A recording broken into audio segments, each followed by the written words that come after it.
Hello दोस्तों। उम्मीद है कि सब लोग अच्छे होंगे। एक टॉपिक पर बात करते हैं जिसका नाम है कंज्यूमर फोरम या कंज्यूमर कोर्ट या कंज्यूमर अदालतें जिनको कहते हैं। जैसे हम लोग मार्केट से कुछ खरीदते हैं, सपोज करो कोई भी सामान हमने खरीदा। अब उस सामान में कोई फॉल्ट निकलता है या सेलर ने जो हमसे वादा किया था, बेचने वाले ने जो वादा किया था उस वादे पे वो खरा नहीं उतरता है, या जो चीज़ बताई वो नहीं थी, उस क्वालिटी की नहीं थी, उस क्वांटिटी की नहीं थी। अगर ऐसे कोई डिस्प्यूट्स पैदा होते हैं, आपको लगता है कि आपने सामान खरीदा और फिर आपके साथ धोखा हुआ या गलत हुआ, तो 1986 में भारत सरकार ने संसद से एक कानून पास करवाया, कंज्यूमर प्रोटेक्शन एक्ट 1986, उपभोक्ता संरक्षण अधिनियम। इस कानून के तहत कंज्यूमर्स यानी कि हम लोग जो सामान खरीदते हैं, किसी भी तरीके का सामान, उसको लेके जो हमारी शिकायतें हैं कि हमारे साथ गलत हुआ, धोखा हुआ, वारंटी गारंटी या इनमें से किसी चीज़ में, या जो बताया प्रोडक्ट वो दिया नहीं, तो हम जिला अदालत या राज्य या सेंटर, इन 3 लेवल्स पे, 3 स्तरों पे शिकायत करने के लिए कुछ अदालतों की व्यवस्था सरकार ने की है।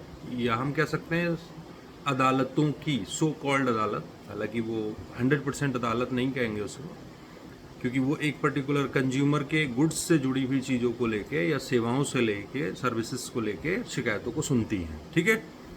तो जो जिला स्तर पे होती है उसको कंज्यूमर फोरम कहते हैं, और जो राज्य स्तर पे, स्टेट लेवल पे होती है, उसको हम स्टेट कंज्यूमर फोरम या राज्य उपभोक्ता संरक्षण अदालत, ऐसा कुछ कहते हैं।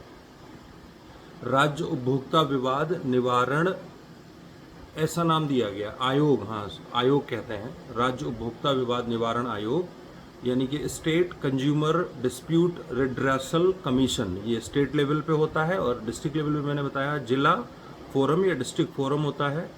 ऐसी नेशनल लेवल पे national consumer disputes redressal commission होता है, यानी कि सेंटर पे और स्टेट लेवल पे कमीशन, आयोग बनाए गए हैं, और जिला अदालत पे कंज्यूमर फोरम बनाया गया है, कंज्यूमर अदालत। फोरम मतलब मंच कहते हैं उसको, तो उपभोक्ता मंच कहेंगे वैसे उसको हिंदी में, लेकिन फोरम शब्द इस्तेमाल होता है आमतौर पे। तो जिस किसी को भी डिफेक्टिव माल मिला या सर्विसेज में कमी दी, बोला इतने दिन की वारंटी है, उतने दिन में वो रिप्लेस नहीं कर रहे, रिपेयर नहीं कर रहे, फिर आप शिकायत कर सकते हैं विद इन द वारंटी या गारंटी पीरियड। ठीक है। वारंटी गारंटी का डिफरेंस क्या होता है वो आप लोग जानते ही होंगे। अगर नहीं जानते तो आप एक बार उसको गूगल कर लीजिए। ठीक है। तो होता क्या है, जैसे आप डिस्ट्रिक्ट में जाएंगे, मान लेते हैं आपका कोई सामान या माल है, सर्विस ली है आपने, और वो 20 लाख रुपए तक का मटेरियल है या वो सेवा है, तो आपको डिस्ट्रिक्ट फोरम में जाना होगा। यानी कि जिस ज़िले में आप रहते हैं उसमें एक जिला अदालत होती है ना, वहीं पे डिस्ट्रिक्ट फोरम या जिला मंच बना होता है, कंज्यूमर फोरम बना होता है, तो वहाँ शिकायत कर सकते हैं। अगर मामला 20 लाख रुपए या सामान 20 लाख रुपए या सेवा सर्विसेज 20 लाख रुपए या 20 लाख रुपए से ज़्यादा और 1 करोड़ रुपए से कम की कीमत की है, तो आप स्टेट के कंज्यूमर रिड्रेसल फोरम में जा सकते हैं। ठीक है।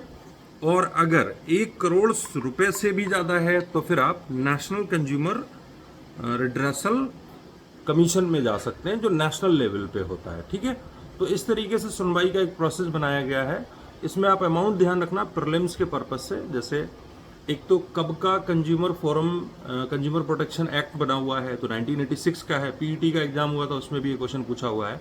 तो स्टेट लेवल पे 20 लाख रुपए तक के कंज्यूमर गुड्स को, या जो सामान हमने खरीदा उसकी सुनवाई होती है। उस सामान की कीमत अगर उतनी है, उतने तक है, यानी कि अगर 10 रुपये से लेके 20 लाख रुपए तक है, ऐसे कुछ कह लो।